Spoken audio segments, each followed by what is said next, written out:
বিরুদ্ধে, অনিয়মের বিরুদ্ধে।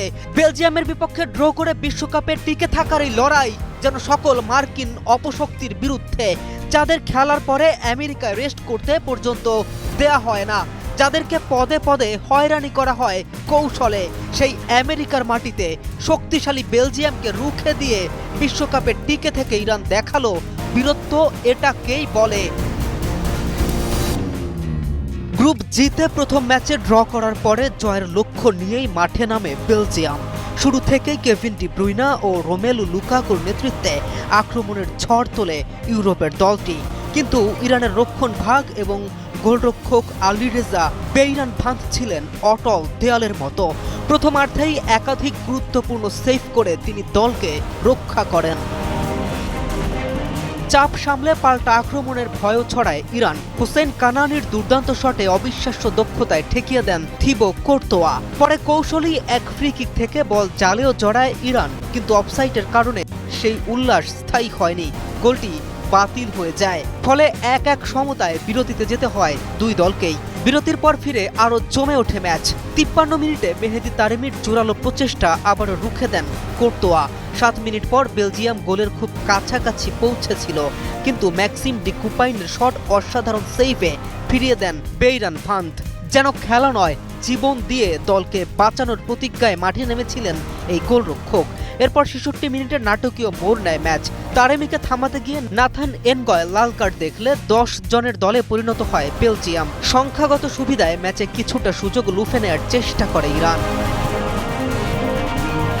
যদিও তাতে গোলের দেখা পায়নি দলটা, তবে জান প্রাণ উজাড় করে দিয়ে দলের জন্য লড়ে গেছে ওরা 11 জন। শেষ পর্যন্ত গোলশূন্য সমতায় দুই দলকেই মাঠ ছাড়তে হয়। ফলে বিশ্বকাপে এখনো সগৌরবেই টিকে আছে ইরান।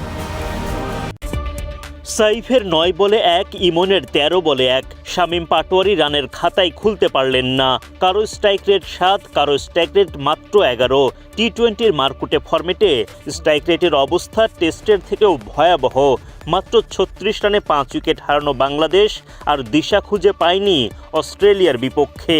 তাওহিদ হৃদয়ের লড়াইয়ে কেবল পুঁজির অঙ্কটাই খানিকটা বাড়ে। রবিবার সিরিজের তৃতীয় ও সবশেষ টি-20তে বাংলাদেশ মুখোমুখি হয় অস্ট্রেলিয়ার। টস জিতে আগে ব্যাটিংয়ের সিদ্ধান্ত নেন টাইগার অধিনায়ক তাওহিদ হৃদয়, কিন্তু ম্যাচের শুরু থেকেই দ্রুত উইকেট হারাতে থাকে বাংলাদেশ। ইনিংসের বয়স যখন মাত্র দ্বিতীয় ওভারে, তখন রান আউটের শিকার হন ওপেনার তানজিদ তামিম। 2 বল খেলায় ওপেনার 5 রানের বেশি করতে পারেননি। দলীয় 6 রানে প্রথম উইকেট হারায় বাংলাদেশ। আরেক ওপেনার সাইফ হাসানও সুবিধা করতে পারেননি। স্পেন্সার জনসনের বলে উইকেট হারান সাইফ। 9 বল উইকেটে টিকে থাকলেও 1 রানের বেশি করতে পারেননি তিনি। মাত্র 7 রানের মধ্যেই 2 ওপেনারকে হারায় টাইগাররা। পারভেজ ইমনের ব্যাটিং পারফরম্যান্স আরও ভয়াবহ। 13 বল খেলায় এই ব্যাটার করেন মাত্র 1 রান। 11 রানে 3 উইকেট নেই বাংলাদেশ দলের। সুযোগ পেয়েও কাজে লাগাতে ব্যর্থ নুরুল হাসান সোহান। 8 বল খেলে করেন 6 রান। অ্যাডাম জাম্পার বলে উইকেট হারান সোহান। 34 রানে 4 উইকেট হারিয়ে বাংলাদেশ তখন মহাচাপে। বিপদের মুখে দলের বিপদ আরও বাড়িয়ে দেন শামীম পাটোয়ারি। 5 বল খেলে রানের খাতায় খুলতে পারেননি তিনি।